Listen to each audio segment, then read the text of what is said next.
Bonjour, nous allons voir dans cette vidéo comment modifier, annoter un fichier qui est au format PDF.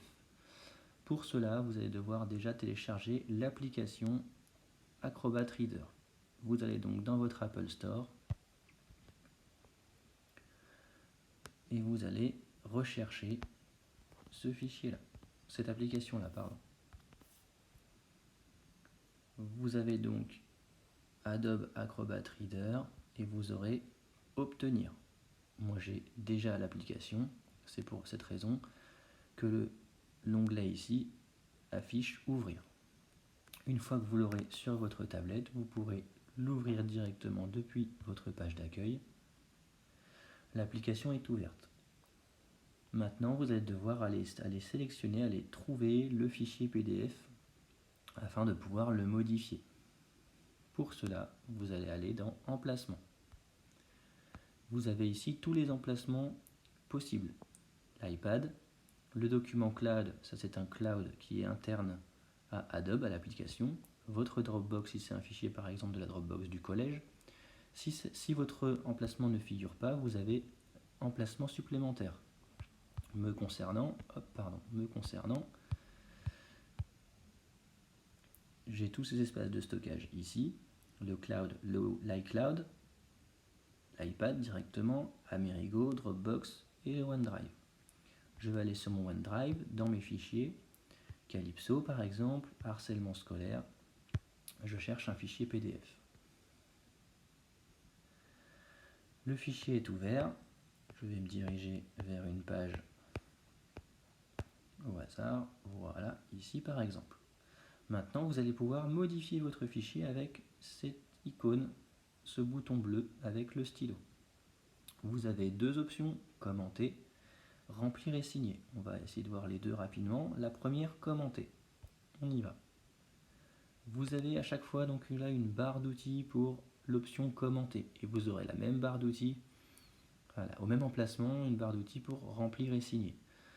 Dans cette barre d'outils, vous avez le surligneur, vous pouvez régler la couleur du surligneur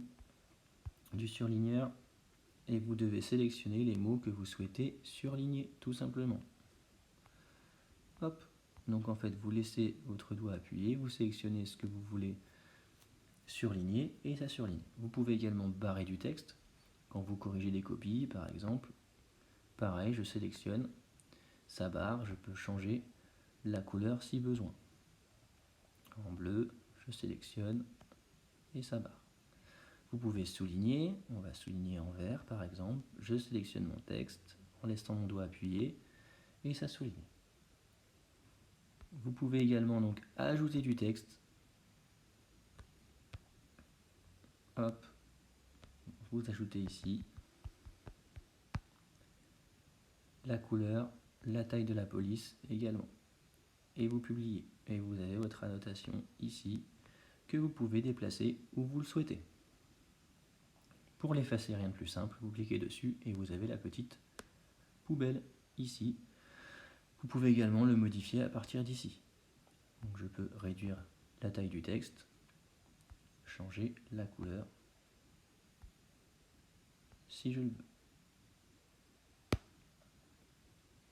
Vous avez également l'outil du crayon, donc ça c'est pour dessiner, ça peut être utile, et la gomme qui va vous permettre d'effacer tout ce que vous avez fait. Je clique sur la gomme et tous les éléments que j'ai modifiés, je peux les effacer. Voilà pour cette première option. Je termine.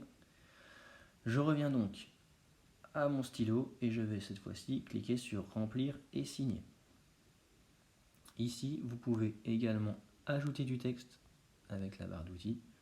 Je clique n'importe où et je vais ajouter du texte. L'inconvénient, c'est que vous n'avez pas toutes les possibilités de l'option d'avant, c'est-à-dire que vous ne pouvez pas régler la couleur, vous pouvez simplement agrandir ou rapetissir, mais vous ne pouvez pas changer la couleur. Donc ce sera noir et vous pourrez bien évidemment déplacer votre texte si besoin, mais je la trouve beaucoup moins pratique. Ce qui peut être intéressant, ça dépend des documents, mais c'est surtout pour remplir, c'est-à-dire cocher avec ces deux choses-là. Vous cliquez et ça peut cocher. Donc là, c'est pas forcément le bon exemple, mais par exemple, c'était au tout début. Voilà, ici, vous pouvez facilement cocher les cases, ça les coche automatiquement quand vous cliquez dedans avec la croix, si c'est possible. Donc ça peut être utile. Vous pouvez également ajouter des points, des traits, encercler également, ça peut être intéressant.